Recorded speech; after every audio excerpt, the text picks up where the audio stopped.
Okay, colleagues, greetings and welcome back. Hopefully another short video. So it's partly for fun, but partly I'm hoping to explore some of the deeper aspects of Marxist philosophy through this video.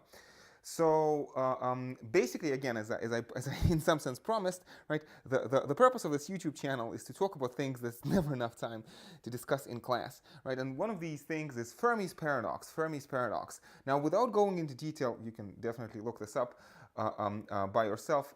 There's this idea in Enrico Fermi, right, and a very important Italian-American physicist, right, that if you do a back of the envelope calculation, if you do like a very rough guesstimate, right, the idea is that when you look up in the sky, the sky should be teeming with alien life. There should be aliens everywhere. So the Fermi's paradox is presumably because it's so there's plenty of time and space for intelligent, highly intelligent civilizations to evolve. Again, the back of the envelope calculation should be that we are not the first ones in the observable universe. So again, the sky should be teeming with aliens. But where are the aliens? Where are the aliens? Right? This is the apparent paradox. So you can look this up again. The universe is estimated as approximately 13.8 billion years old in 2021. This is our estimate. There's plenty of time for life to appear. There's presumably plenty of time for intelligence to evolve. And there's plenty of time, presumably, for intelligent life to colonize I should say, the galaxies, right? There's something called the Drake equation. So if you want, again, look this up. It's kind of more on the technical side. And there are many possible solutions to this quote-unquote paradox. It's not really a paradox. It's more like an apparent paradox, something that you would not, like an unexpected fact, if you take Fermi's assumptions at face value. So one way, I'm not necessarily saying it's right or anything like that, but one way to explain Fermi's paradox is to actually look at Karl Marx, right? So one question that we keep asking, one very important question that we confront in this course is basically, is communism inevitable? Is communism inevitable for Marx? And this is, I think, one of the earliest paragraphs of, well, you know, in many ways, this is the first full paragraph of Communist Manifesto, okay? The first full paragraph of Communist Manifesto, which is written in 1848 by Marx and Engels, right? Marx presents a choice. He says that basically, you know, throughout history, class struggle either ends in a revolutionary reconstitution of society at large or the common ruin of the contending classes. And so in German, apologies for my pronunciation, it's a gemeinsamen Untergang der kämpfenden Klassen, right? So a common ruin of the contending classes, right? And so the idea is that well, let me jump to the conclusion. One possible solution to the Fermi's paradox is to say, well, actually, if you read Marx carefully, you realize that communism is not inevitable. In fact, communism is probably very hard to achieve. In fact, probably it's almost impossible for us to achieve communism, but without achieving communism, you know, basically we end up with the ruin of the contending classes, but under, you know, capitalism, and especially late capitalism, ruin of the contending classes means destruction of humanity, or if we try to generalize this schema, I think that Marx's picture is fairly generalizable to any kind of life that could emerge elsewhere in the universe. Of course, you know, there's a lot of assumptions, baggage, a huge baggage of assumptions here, but, you know, for the sake of the argument, if we assume that life develops and evolves according to broadly speaking similar principles, you could expect life on other planets to go through the same kinds of class struggles. You know, there's nothing that in Marx to suggest that let's say, you know, only humanoid kind of life has to go through class struggles, or even that only carbon-based life has to go through class struggles. You know, it seems, you know, for Marx, something that could reasonably be expected to be, right, like a reasonable guess that class struggle could be a universal law of all intelligent life. That evolves this kind of capacity, again, which is unique to human beings, according to Marx, right? To shape our mode of production, to shape our relationship with our environment through this labor process, labor, which is very important for Marx, you know, in making human beings what we are, right? So in this sense, for Marx, human beings don't really have a fixed nature, but because through labor we can change our environment, basically, we to some extent can change human nature, right?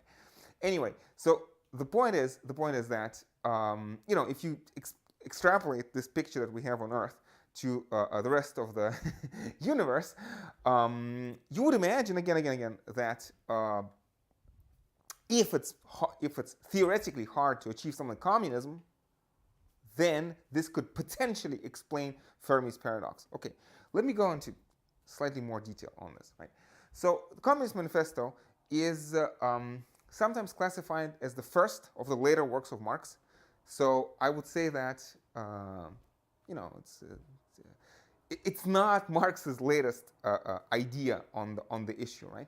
And Communist Manifesto, in this sense, I feel is rather optimistic and maybe rather naive. It's important to remember that in later prefaces to the Communist Manifesto, Marx acknowledges that certain ideas, certain points about the Communist Manifesto have become outdated and should be updated, right?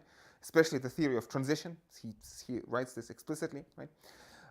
And I would imagine most people who read the Communist Manifesto don't have the slightest idea that Marx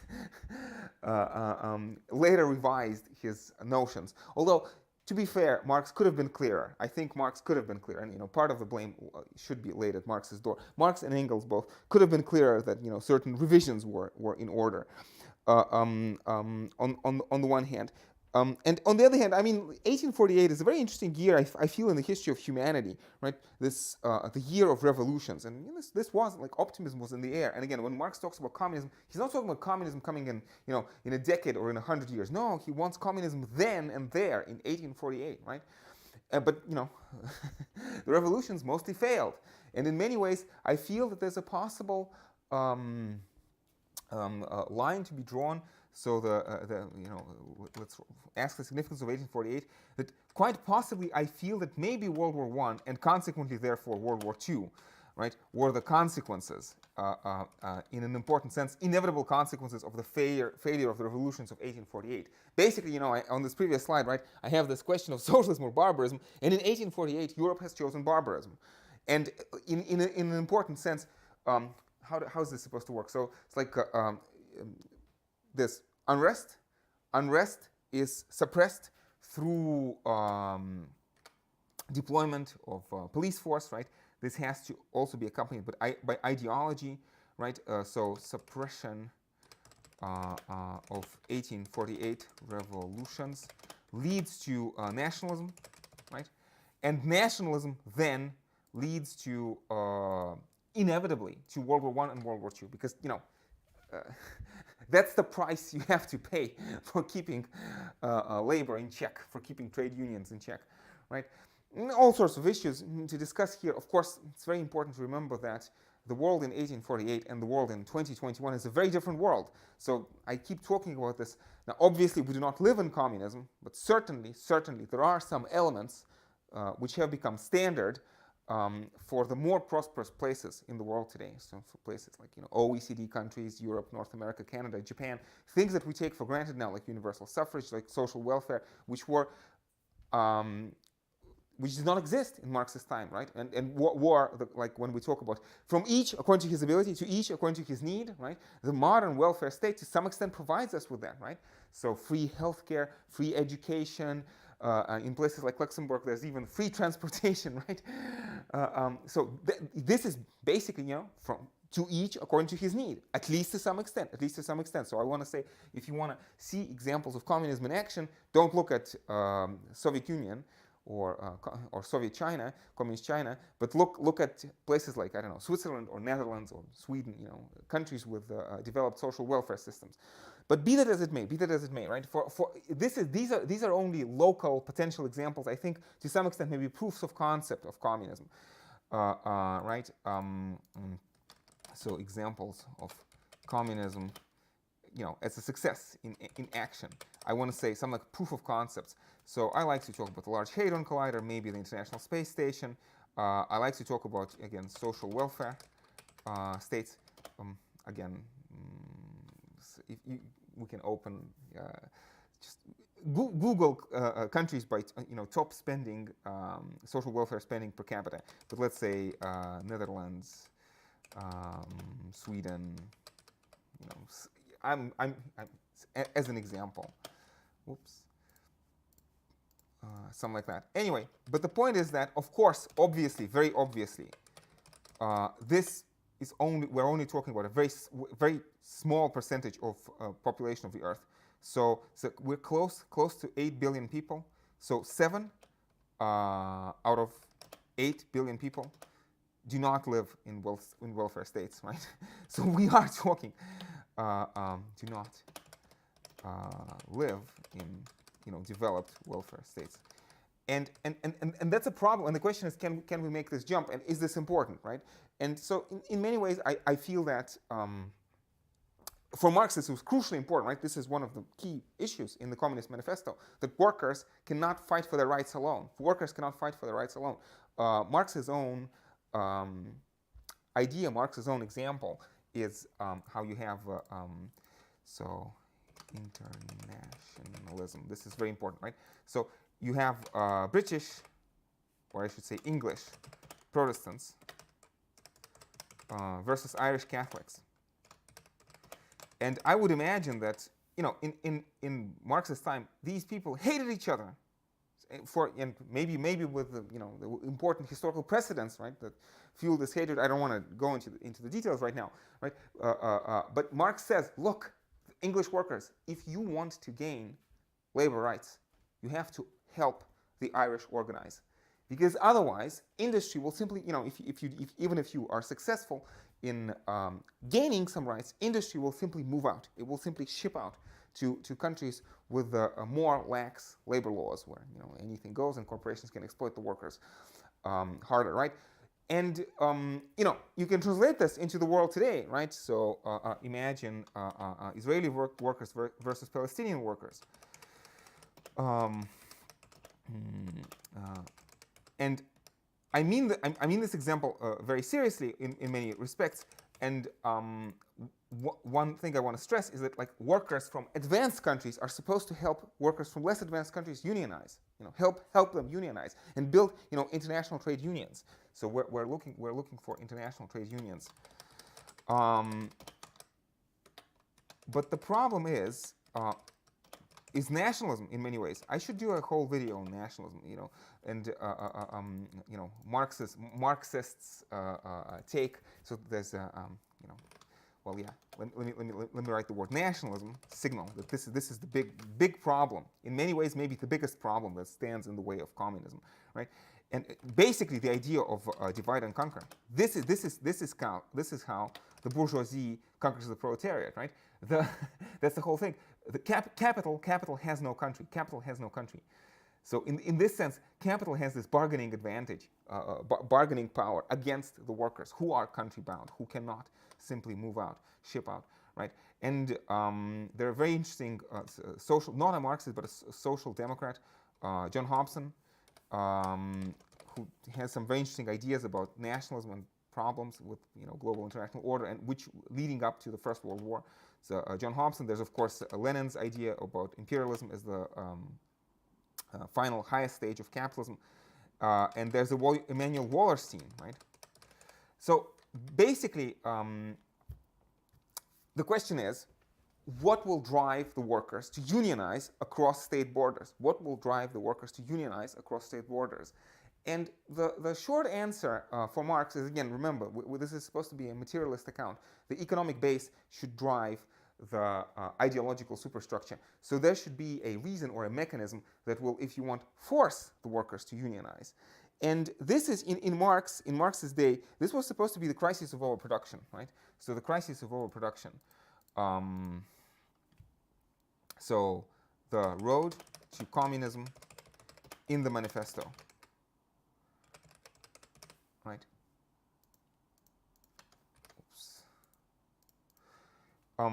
So there's coercive laws of competition in the market.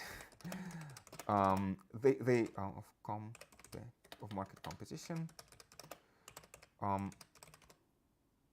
These laws are they drive down the profit or the rate of profit.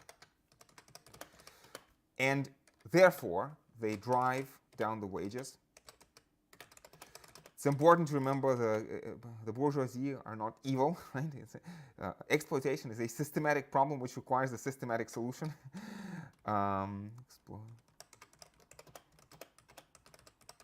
Right? It's not choice, right? We're not being judgmental. Does Marx have a moral critique of capitalism? I would say no. This is a non-moral account, non-moral critique of capitalism. People are not to blame. Non-moral, non-judgmental. I keep talking about this in the various facets. And so what happens is that wages at some point fall below subsistence, right? Also because the wages are falling, also the purchasing power is falling. So lower wages means lower purchasing power. So you run into crisis of overproduction, crises of overproduction. And some Marxists are going to say 2008 was a crisis of overproduction. It was shifted to the credit industry, to the credit sector. But credits not being repaid is equivalent to the shelves being full of goods that nobody has the money to buy. So 2008 crisis can be seen, I think, quite legitimately as a crisis of overproduction. Anyway, wages fall below subsistence, and this forces the workers to unionize across countries, across state borders. Right. This is a nice picture. This is what happens in the Communist Manifesto. So in many ways, revolution is inevitable. And revolution is automatic in some sense. So revolution is inevitable and automatic. Right. However, right. If, on the other hand, we have concessions. And think of Antonio Gramsci here, who is possibly the most important Marxist after Marx.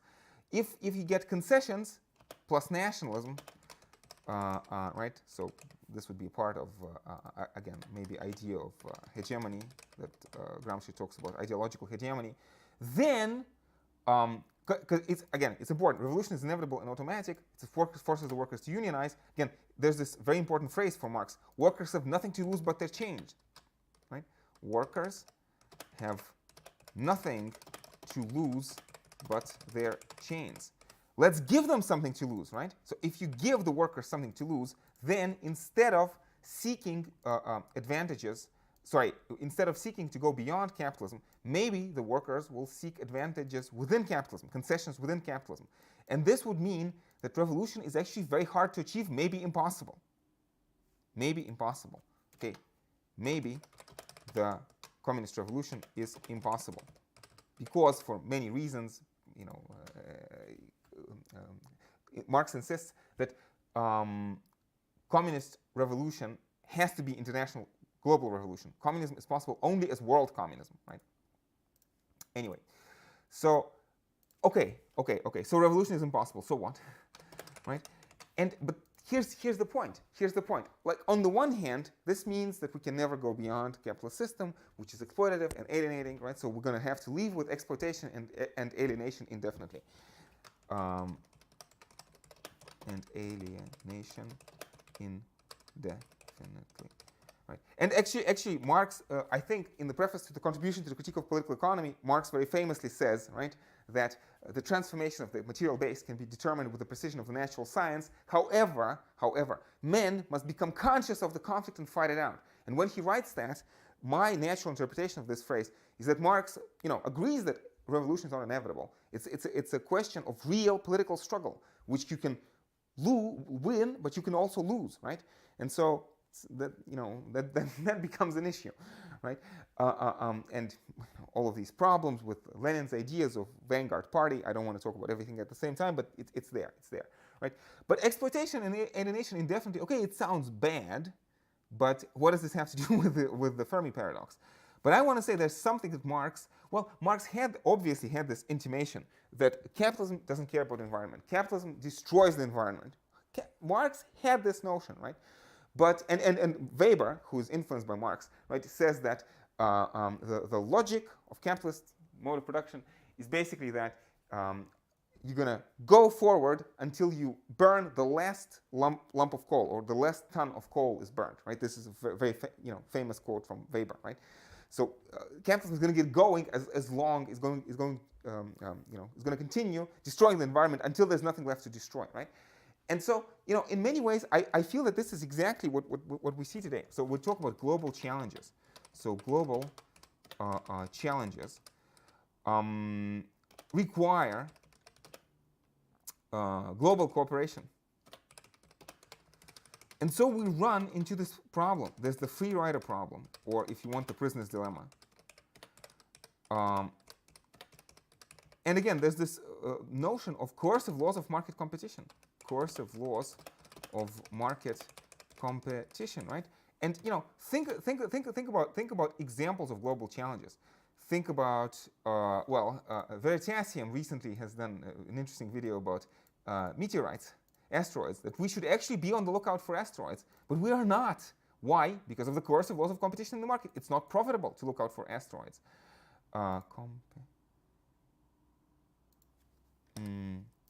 So asteroids. Well, I should have probably begun with global climate change. Climate change, right? This idea of pollution. The idea of species, right? This destruction of species, habitat, loss of life, loss of diversity, right? So biodiversity, right? There's also another problem of nuclear proliferation, right? Wow, I cannot talk. Nuclear proliferation, right? Nuclear proliferation. And you can imagine all sorts of other problems, right? And I'm reminded of a wonderful quote from Arthur C. Clarke, right, science fiction writer, who says that dinosaurs went extinct because they didn't have a space program, right? Dinosaurs went extinct because they didn't have a space program. Well, guess what? Space program requires global cooperation, right? So let me add this to the slide. So with a nod to Clarke, so Arthur C. Clarke, this idea that dinosaurs didn't have a space program, right? When are we going to go to Mars? When are we going to go to the moon, right? And the basic notion is that, again, these are global things. They require global cooperation. Things like the Large Hadron Collider, right? I want to say, to some extent, Large Hadron Collider represents the possibility of communism. Not just the possibility, but the reality, like a proof of concept. So, Large Hadron Collider, or Linux, open source software, right? Wikipedia, wonderful example, right? Or International Space Station, or going to the moon, or going to Mars, right? No single country, people tell me, can take on the mission of seriously going to Mars. Like, this requires international cooperation, right? But the coercive laws of competition in the market will prevent us from doing that, because the market only cares about, especially these days, the stock market cares only about, let's say, the profit in the next 3 months. You cannot go to the Mars simply on profit maximization in the next 3 months, the rate of profit, right? And so the issue is that unless we're able to solve these problems, and maybe other problems like them, so these global challenges which require global cooperation, then one way or another, through asteroids or climate change, pollution, biodiversity, nuclear attacks, whatever, humanity is either going to go extinct or simply is going to go back to some sort of previous, more savage state of development. Savage in the technical sense of the term, I don't want to be judgmental, right? Like technologically more primitive stage, technologically more basic stage, which does not allow humanity to branch out into the solar system or into the galaxy. And this is, surprisingly, I think, a possible solution to the Fermi Paradox. If this kind of dynamic is universal to life in the universe, this is a very bleak, very pessimistic solution, but there it is. Now, is it true? Should you trust it? No, not necessarily. Who knows? These are complicated topics. So I'm inviting you not to agree with this, right? But I'm inviting you to take this to heart. I hope that this is first and foremost elucidating. This helps you understand something about Fermi, about Marx, about the world that we live in. I'm not sure what the conclusions are. I'm not sure what the conclusions are. So I have this favorite thing I like to do. So let me do this again, right? I like to end on this note. Socialism or barbarism? Socialism or barbarism? With a question mark, with maybe 3 question marks. Who knows? Who knows, right? A certain connection between Marx and Fermi. Marx and Fermi. What do they tell us about this choice, about socialism and barbarism? Let's reflect on this, okay? And I hope that this is probably to some extent this is just for fun, but hopefully also I hope that this helps us understand something about Marx. So anyway, colleagues, let me stop here. More videos on the way. Thank you for joining me.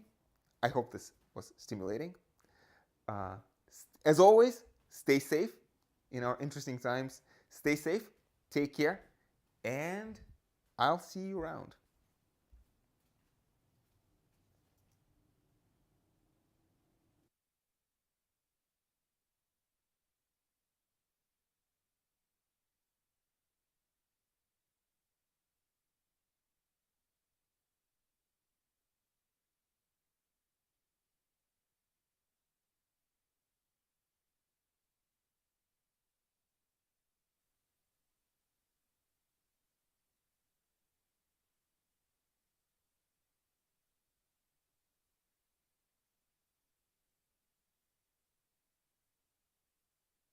I'm not sure what the conclusions are. I'm not sure.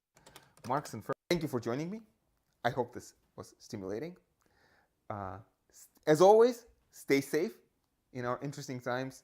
Stay safe, take care, and I'll see you around.